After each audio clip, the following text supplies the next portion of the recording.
Konnichiwa, bonjour à tous, bienvenue au Morning Echo du vendredi 9 juillet 2021. La photo du jour, eh bien, ce sont les Jeux Olympiques de Tokyo qui vont commencer le 23 juillet prochain et qui se dérouleront donc sans public dans des stades. Ça a été annoncé hier, véritable calvaire pour ces JO qui ont été déjà reportés d'un an et qui donc se dérouleront sans spectateurs.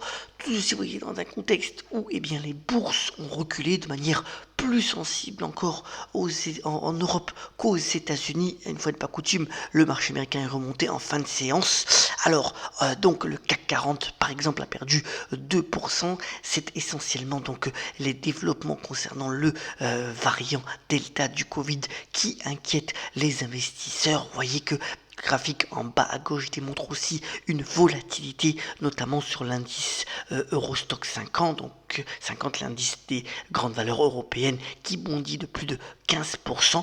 Alors pour le moment, on peut assimiler ça à des prises de bénéfices tant les indices étaient bien comportés ces derniers mois. Vous voyez que malgré la baisse d'hier de 2% du CAC 40, eh bien l'indice français est encore en hausse de 15% depuis le début de l'année. Alors l'autre élément aussi intéressant, eh bien, c'est le nouveau mode de communication et d'orientation politique de la Banque Centrale Européenne. Ça a été dévoilé hier par Christine Lagarde. D'abord, eh bien, il y a un assouplissement sur les objectifs d'inflation, donc hausse des prix en tendance de 2%, mais l'autorité monétaire permettra donc d'être au-dessus. Elle verdit aussi son orientation monétaire avec des annonces qui seront plus concises et plus claires dans les prochains mois pour pouvoir avoir une orientation la plus limpide possible. Alors le vendredi maintenant sera consacré, on va le voir, à donc un focus, mais avant cela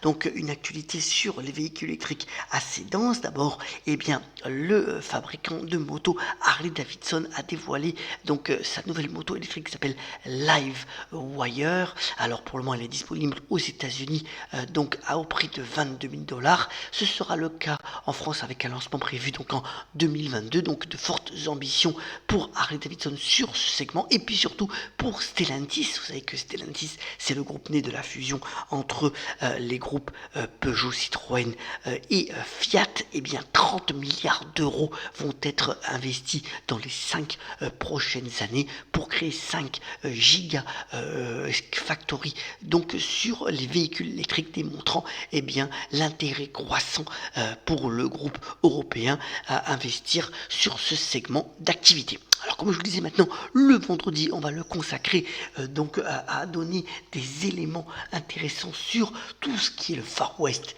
digital et en particulier donc les crypto-monnaies, tant l'actualité s'intensifie autour de ces nouvelles monnaies. Alors aujourd'hui, on va parler plus spécifiquement de Coinbase, qui est une plateforme d'échange de ces crypto-monnaies, raconter un petit peu l'histoire du fondateur, Brian Armstrong, qui de plus jeune âge était un féru des affaires. Alors en 2010, il va lire donc le manifeste de Satoshi Nakamoto concernant donc le Bitcoin. On ne sait pas si c'est une personne ou un groupement de personnes. Enfin, ça l'incite à acheter pour 1000 $ de Bitcoin. À l'époque, le prix était à 9 $. Ce même Bitcoin descend même à 2 $. Que nenni, cela n'empêche pas de penser qu'une plateforme d'échange des crypto-monnaies peut être intéressante à mettre en place. Il va pour cela débaucher aussi son collègue qui travaillait à la banque Goldman Sachs et met progressivement en place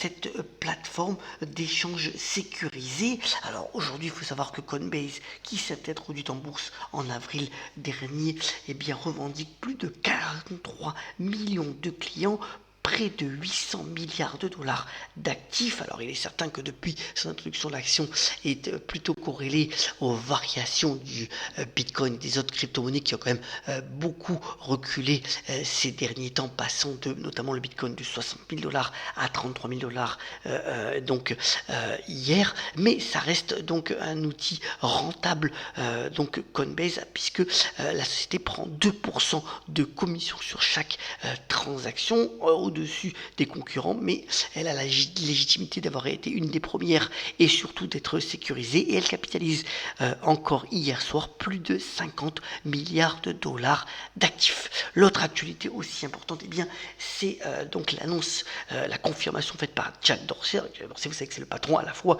de Twitter et de Square, donc la solution de paiement en ligne. Jack Dorsey a déclaré vouloir mettre au point le fameux hard wallet. C'est un portefeuille physique pour pouvoir détenir et échanger des crypto-monnaies comme le fait et le commercialise la licorne française Ledger. On y reviendra dans un focus prochainement. Donc voilà, une volonté de pouvoir permettre à 1,7 milliard d'individus de pouvoir échanger des marchandises via donc ces hard wallets. C'est en tous les cas la volonté de Jack Dorsey, malgré les annonces de régulation à venir sur ces mêmes crypto-monnaies de la part des autorités monétaires.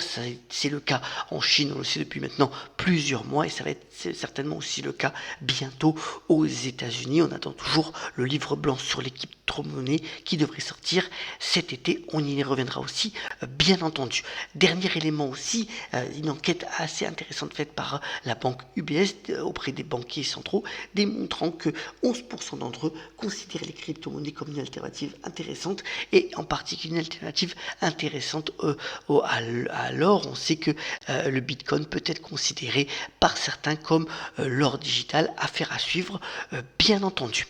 Alors, touche culturelle pour terminer ce Monde Écho, puisque hier on a eu un bel événement au Festival de Cannes. En effet, Charlotte Gainsbourg a dévoilé le documentaire consacré à sa maman Jane Birkin. Alors il a reçu un standing ovation de plus de 5 minutes concernant donc ce beau film avec un tournage assez particulier. Il sera diffusé sur les écrans à partir du 27 octobre prochain. Voilà donc un bel hommage fait par Charlotte à sa maman, et qu'on aura le plaisir de voir donc à l'automne prochain. Terminons ce Monde Écho par la citation du jour. Elle vient de l'excellente Barbra Streisand, qui fête son anniversaire aujourd'hui et qui a notamment déclaré: la vie est trop courte, commencez par le dessert. Voilà une belle suggestion pour cette journée et ce week-end que je vous souhaite excellent. Soyons solidaires, ayons la pêche, et on se retrouve très prochainement pour un nouveau Monde Écho. À très bientôt.